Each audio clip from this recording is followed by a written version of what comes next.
Vision, la persécution est proche, ainsi parle l'Éternel, beaucoup seront tués. Chers frères et sœurs, je voudrais partager avec vous une vision que le Seigneur Jésus m'a donnée la nuit dernière. Alors, je me suis réveillée pour prier à minuit la nuit dernière, et après la prière, le Seigneur Jésus m'a donné cette vision. J'ai vu cette dame que je ne connais pas personnellement, mais que j'ai plusieurs fois vue partager l'évangile du Seigneur, dans des vidéos sur YouTube. Dans la vision, je l'ai vue tellement remplie du Saint-Esprit, que la joie du Seigneur débordait en elle. Et dans la vision, je voyais qu'elle voulait vraiment que les gens expérimentent Dieu comme elle. Je l'ai vue télécharger une vidéo qui parlait du Saint-Esprit sur YouTube, puis la scène a changé. Et je me suis vue dans le salon avec mon mari et d'où j'étais, je pouvais voir à l'extérieur. Je pouvais voir qu'il faisait nuit, parce qu'il faisait si sombre. Les fenêtres étaient fermées, la porte fermée, et les rideaux tirés. Puis toujours dans la vision, j'ai dit à mon mari, « Regarde. Cette dame vient d'être tuée, et immédiatement après l'avoir dit, j'ai pu voir une autre vision dans la première vision, car je pouvais voir où elle était, et comment elle est morte. Elle vit actuellement aux États-Unis, et dans la vision, je l'ai vue debout dans son salon, elle portait une robe fleurie blanche, et soudain, j'ai vu la porte de sa maison s'ouvrir, et des policiers entrer et lui tirer dessus. Je l'ai vue s'effondrer sur le sol, du sang sortait de sa bouche, puis elle est morte. Alors j'ai dit à mon mari, « Regarde. » Cela s'est passé juste quelques heures après qu'elle ait téléchargé cette vidéo sur le Saint-Esprit. Je savais que la raison pour laquelle il l'avait tuée, était parce qu'elle parlait de Dieu sur YouTube. Je savais que le gouvernement ne voulait pas que les gens partagent l'évangile du Seigneur.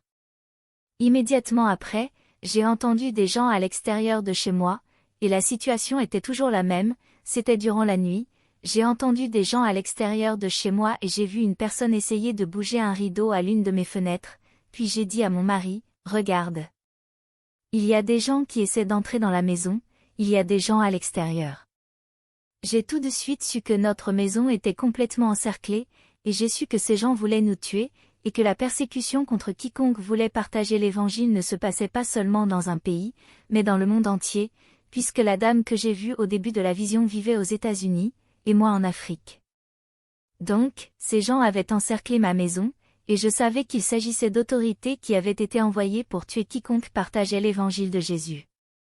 Alors juste après avoir averti mon mari de la présence de personnes à l'extérieur, j'ai entendu la voix du Seigneur du ciel de façon audible et très forte, et il a dit, « J'ai écrit ces mots car je voulais les partager avec vous exactement comme il les a prononcés. » Il a dit que ce sera le test ultime de combien nous les chrétiens aimons Dieu, et que beaucoup seront tués. Je savais que les gens à l'extérieur voulaient entrer et nous tuer, mais je ne ressentais aucune peur, bien au contraire, j'étais rempli de la joie du Seigneur, j'étais tellement rempli de joie, parce qu'au fond de moi je pensais, que ces gens allaient en fait juste m'aider à entrer plus vite au ciel, et je ressentais que mourir pour le Seigneur n'était pas quelque chose dont j'étais censé avoir peur, mais j'étais pleine de joie, parce que le Seigneur a préparé tellement de choses pour nous après cette terre. C'est donc la vision que j'ai eue, et c'est le message que le Seigneur m'a donné. Le partage de l'Évangile ne va pas continuer sans interruption comme c'est le cas dans la plupart des régions du monde actuellement. Dans certaines régions, les chrétiens sont déjà persécutés, mais le Seigneur veut que nous sachions, et que nous nous préparions pour la persécution qui arrive, car beaucoup seront tués. Le Seigneur dit que nous ne devons pas craindre ceux qui ne peuvent que tuer le corps, et ne peuvent rien faire après cela. Nous ne devons craindre que celui qui est capable de tuer le corps, et ensuite de jeter l'âme en enfer, c'est-à-dire Jésus-Christ.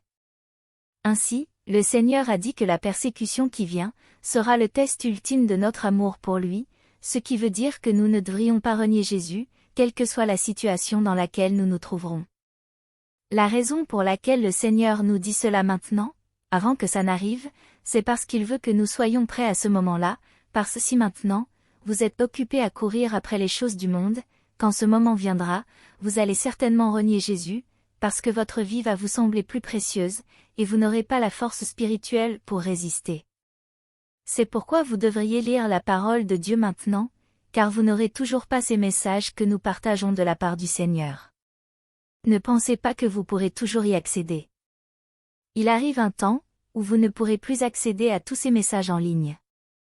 Il arrive un temps, où personne ne sera autorisé à vous prêcher la parole, et vous serez haïs et persécutés, mais le Seigneur vous demande d'être fort et de ne pas les craindre, car ils ne peuvent rien faire à votre âme après vous avoir tué. Vous devriez plutôt craindre le Seigneur Jésus-Christ.